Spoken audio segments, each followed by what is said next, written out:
You say you won't even get on the elevator with a woman by yourself. How you at the gym and you let this 20-year-old, damn near teeny bopper, little old young white bitch get you 50 mil? You off with a pink toe Peckerwood. If a single woman's going to go into an elevator, I'm not getting on it. And what do they think? I don't let women servers come into my room to bring food. You can't be worried about an elevator, but then talking to a girl on OnlyFans. That's my point. And they make money by selling this. That's my point. So if they're you, please believe you're paying. Charleston White, never one to shy away from speaking his mind, has taken on the role of the self-appointed people's prosecutor, vowing to expose every layer of corporate protection shielding media elites. For those who missed the spark that set this whole ordeal in motion, let's break it down. Just 2 days ago, a leaked document exploded across social media platforms, Twitter, Instagram, Discord, spreading like wildfire in the sports gossip world. The document in question was a sworn statement in a legal filing, accusing Shannon Sharpe of a serious incident, merely labeled SA, said to have occurred during a 2017 Los Angeles charity event. Although Sharpe's legal team quickly dismissed the filing as malicious and fictitious, the mere existence of the document was enough to ignite a frenzy, with hashtags trending, debates sparking, and influencers diving headfirst into the fray. Charleston didn't hold back in his initial broadcast on the matter, which set new viewership records for him, attracting 243,000 concurrent viewers at its peak, numbers on par with major sports events. Over the course of 3 unrelenting hours, White relentlessly attacked what he saw as celebrity immunity, accusing high-profile athletes of escaping accountability by hiding behind expensive legal teams. He challenged Sharpe directly, daring him to sue so that Discovery could unearth every email and hotel keycard to expose the truth. White's scathing commentary included references to a supposed staged encounter between Sharpe and a woman, questioning who orchestrated it and why. They were placed together. His dramatic delivery, including pounding his fist on a battered desk, echoed with his now famous catchphrase, "Sue me, big dog, truth lives in Discovery," which quickly went viral on TikTok, sparking a wave of reactions. In response, Shannon Sharpe kept his rebuttal brief but direct, issuing a press release through his agent. In it, Sharpe firmly denied any allegations of non-consensual actions, dismissing the claims as a money grab, and promised a vigorous legal and factual defense. The battle lines have been drawn, with Charleston White's provocative accusations now facing Sharpe's determined denials, and the public is left to wonder what will happen next in this high-stakes media showdown. You done something to a white girl. I'm with them white folk. Hang at me. I'm with them motherfucking white folk. Hang at me. And I believe her. I don't think she lying. I don't think these white people sent this white girl to get you. I think you like raw meat. Charleston White has unleashed a fiery tirade against Shannon Sharpe, igniting a storm of controversy this week, following new allegations surrounding the former NFL star. White didn't hold back, accusing Sharpe of hiding behind his celebrity status to avoid accountability. The online world is divided. Some fans rally behind Sharpe, while others amplify White's sharp criticisms. As the drama unfolds, the stakes keep rising, and it's clear that this is no ordinary scandal. Tonight, the commentary world is ablaze with one of the most intense debates of the decade, with Charleston White at the epicenter, firing verbal shots at Sharpe, a Hall of Fame tight end turned media mogul. Fresh accusations, detailed in a California civil court filing, have set the stage for an explosive turn in a case already fraught with tension. What started as a whisper now feels like a full-blown firestorm, with each new revelation adding fuel to the blaze. While some see this as a deliberate setup, a closer look suggests this situation is anything but orchestrated. The fallout from these allegations is reverberating across social media, and it seems that no one is staying silent. Live in a white community. He been around white people for over 30 years. Boy got a thing for white pussy. He like young white pussy. He really want a 17-year-old, but he can't. Shannon Sharpe's response to the unfolding situation was notably restrained, stating that he would not engage with the wave of public outrage until it was required in a courtroom. This calm and measured tone stood in stark contrast to Charleston White's explosive diatribe, sparking a flurry of discussion among media commentators. This stark tonal difference quickly became a hot topic on cable news, with analysts dissecting the way each figure handled the crisis. Meanwhile, Sharpe's endorsement partners reacted swiftly to the controversy. A national smoothie brand removed all posts featuring Sharpe from its Instagram feed overnight, while a prestigious Swiss watch company quietly delayed the release of a limited edition watch that was set for next month. These corporate moves signaled the growing tension as companies weighed the risks of aligning with a figure now embroiled in scandal.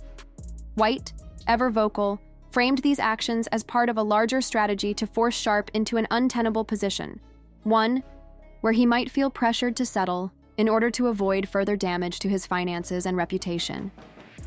Corporate hesitation seemed to spill over into the stock market as well, with FS1's parent company experiencing a slight dip in pre-market trading. While no sponsors have formally pulled out, the overall atmosphere hinted at corporate caution. Amidst the backlash, supporters rallied around Sharpe. Ray Lewis, for one, posted a video condemning the allegations as unbelievable and praised Sharpe for his charitable work in Atlanta and Savannah. Meanwhile, Terrell Davis posted a simple prayer hands emoji, calling for fans to hold judgment until all the facts are verified. White, however, seized upon these supportive gestures, accusing the sports community of protecting its own and enabling a culture that discourages lesser-known survivors from coming forward. "Fame builds a fortress, and I'm here to knock the bricks loose," he declared, adding fuel to the fire. On day 2, legal experts began to dissect the complaint, carefully analyzing the plaintiff's claims, including the demand for compensatory and punitive damages, as well as a public apology. The lawsuit also mentioned an unnamed witness who allegedly overheard a heated argument outside a hotel suite and was willing to cooperate with the legal proceedings. By mid-afternoon, Sharpe's legal team had filed a motion to dismiss the case, calling it entirely without merit. White quickly labeled this response as a typical delay tactic, aiming to embarrass Sharpe and push him toward an out-of-court settlement. "They want him to feel pressured so he'll cave," White asserted. As the days passed, social media exploded with commentary. Memes featuring Sharpe's signature victory cigar were recaptioned with new biting commentary, with hashtags like "Factions Emerging," "Stand with Survivors" versus "Protect Sharpe." TikTok creators seamlessly edited together White's fiery speeches alongside clips of Sharpe from his past, where he harshly criticized troubled NFL players, creating a stark contrast between his current predicament and previous persona. The public spectacle continued to unfold, with every legal move and every media reaction being closely scrutinized and amplified in real time. The controversy surrounding Shannon Sharpe has now reached a boiling point, with the media landscape abuzz and a fresh wave of opinions and takes flooding social media. As the drama unfolds, even the market is starting to react. Betting exchanges have adjusted their odds, now offering prop bets on everything from Sharpe's chances of securing another Emmy nomination to whether his next guest on Club Shay Shay will cancel. These shifts, quickly noticed by Charleston White, underscore how capitalism can move faster than legacy media when it comes to sensing a potential risk. White pointed out the cold truth. Shannon Sharpe making threats toward a 19-year-old, whatever her age, has raised enough alarm to suggest it's time for him to take a step back for a while. Yet, not everyone has applauded Charleston's unrelenting pursuit. Journalist Jamila Hill published an op-ed criticizing White's approach as outrage theater disguised as a call for accountability. White, however, fired back in his next broadcast, defending his stance by referencing past instances where viral public scrutiny forced powerful figures into the light, even before formal investigations began. Of course, some critics raised concerns about reputations being tarnished by baseless rumors and false information. The online discourse only deepened as the debate grew into a larger conversation about media ethics. Podcasters found endless material to dissect. Inside the offices of Club Shay, the show's producers were reportedly grappling with how to address the allegations. According to an anonymous source, an entire episode was written, filmed, and then shelved when network attorneys flagged potential defamation risks. White jumped on this revelation, asking why a host renowned for taking on controversy would suddenly remain silent in the face of this. He pointed out that Sharpe, who's always been willing to speak his mind, had now retreated from addressing the issue head-on. The tension continued to build, and as criminal investigations loomed in the background, the civil case could potentially evolve into something far more serious. Legal experts have warned that district attorneys are known to quietly track high-profile allegations, waiting for enough evidence to trigger a formal criminal probe. Charleston, always looking to escalate the narrative, seized on this notion, amplifying the idea that the walls are closing in. In response, Sharpe's legal team called the speculation reckless, branding it irresponsible journalism. Meanwhile, network executives overseeing Sharpe's primetime slots were reportedly convening emergency meetings to manage the crisis. Crisis management presentations, color-coded with potential scenarios ranging from amber to red, were shared internally. One slide from these meetings was leaked to White, who proudly showcased it on his stream, further stoking the flames of controversy. The drama continues to unfold, and with every new revelation, the stakes only seem to rise. The moment Shannon Sharpe was branded a Tier 2 volatility asset, it immediately took off as an internet meme, despite viewers never learning what exactly Tier 1 might entail. As the drama escalated, Charleston White staged an impromptu live stream town hall featuring legal experts, advocates, and a large number of paying subscribers. Questions flooded in, often faster than moderators could keep up. Viewers were torn between supporting alleged survivors while also avoiding a rush to judgment on a man who had yet to face trial. Some critics even suggested that Charleston's high-profile commentary might be driven more by the potential for ad revenue than any true pursuit of justice. Charleston, however, defended his actions, citing his own tumultuous past, including arrests, personal reform, and his activism, as evidence that he understood accountability on a deeply personal level. But his critics fired back, arguing that monetizing outrage only deepens the chaos rather than resolves it. Meanwhile, Sharpe took to social media, breaking his silence with a 9-minute video on X, filmed in his home studio with a Lombardi trophy gleaming in the background.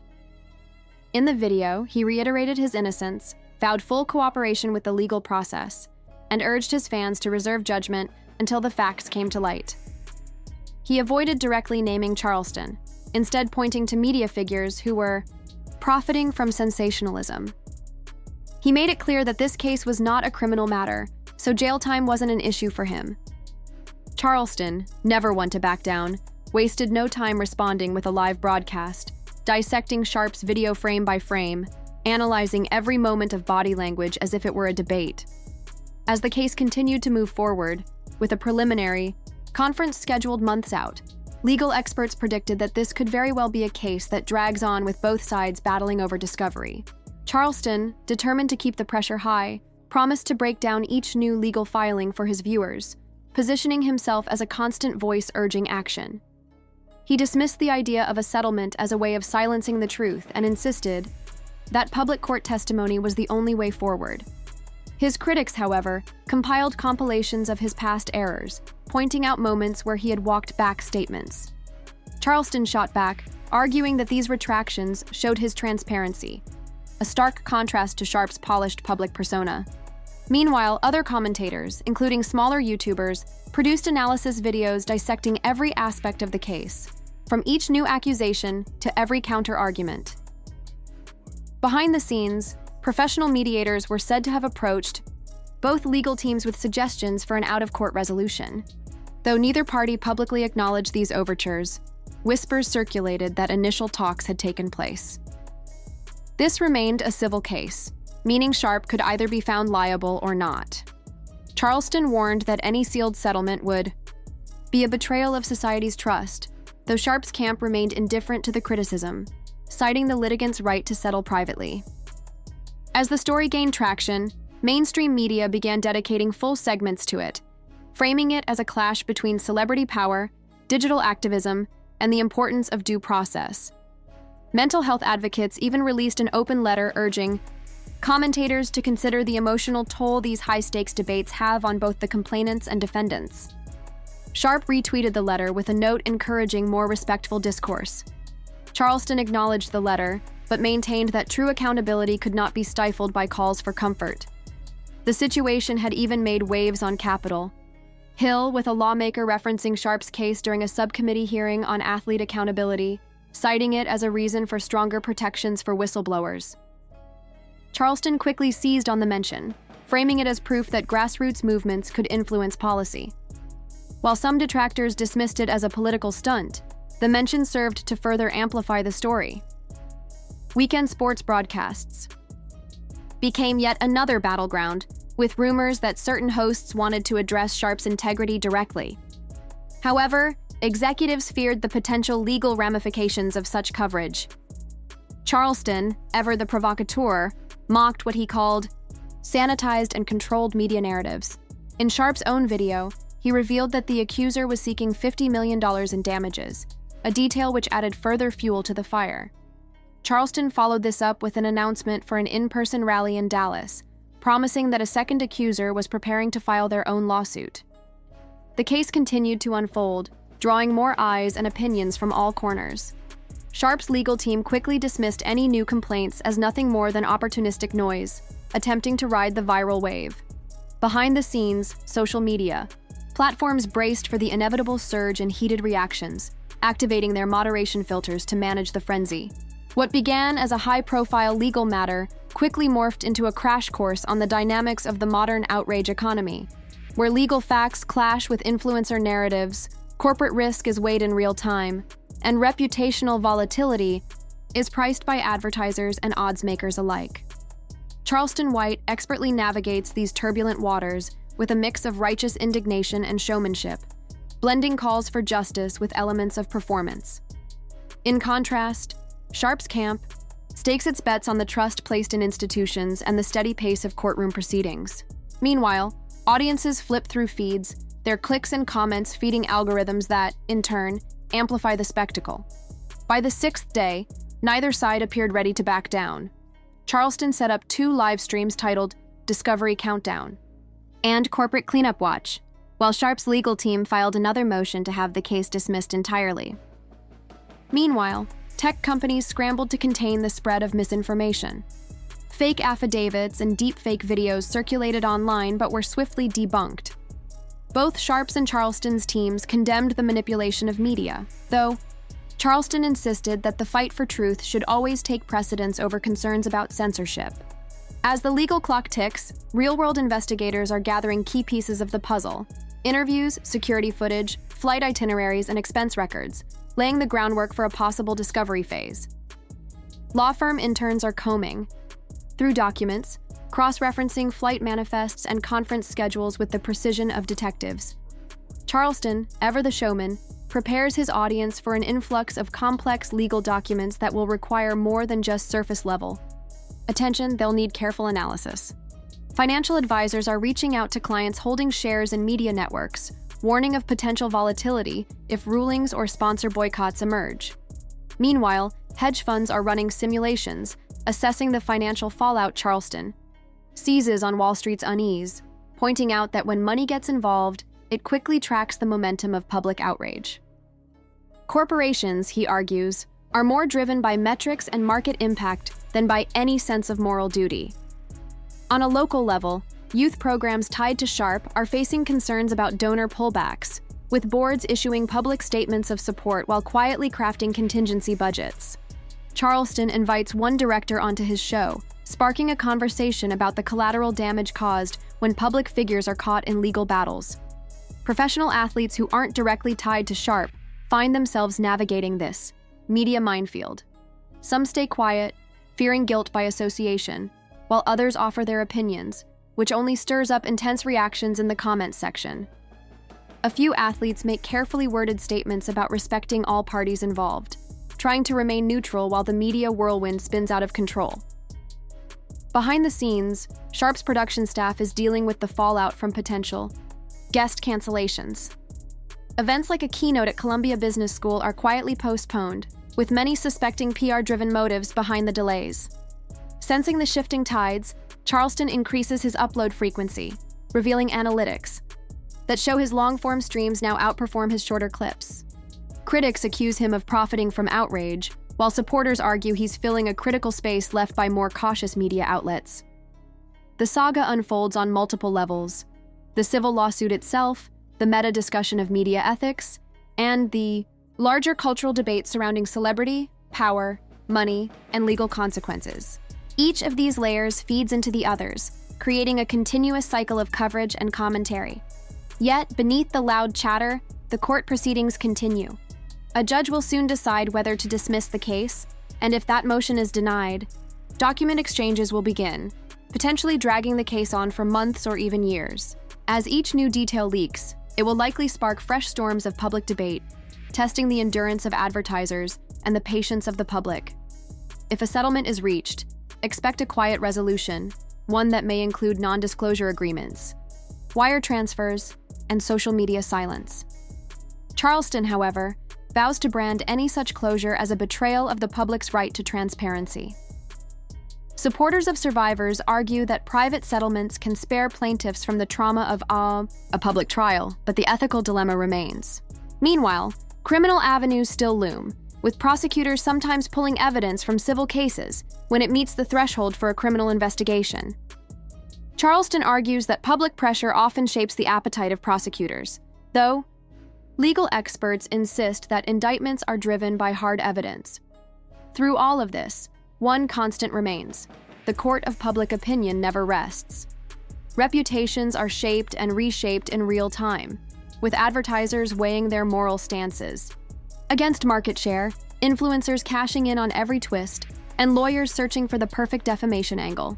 Viewers, constantly on the lookout for the next update, drive the cycle of public interest.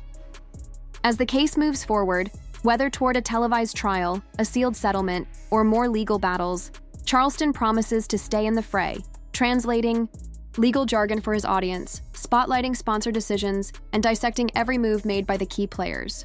Regardless of the outcome, he reminds his viewers that silence is never neutrality. It's a choice. So, whether the verdict takes years or weeks to arrive, Charleston vows to keep the conversation going, urging his audience to stay informed and prepared for whatever headline might drop next.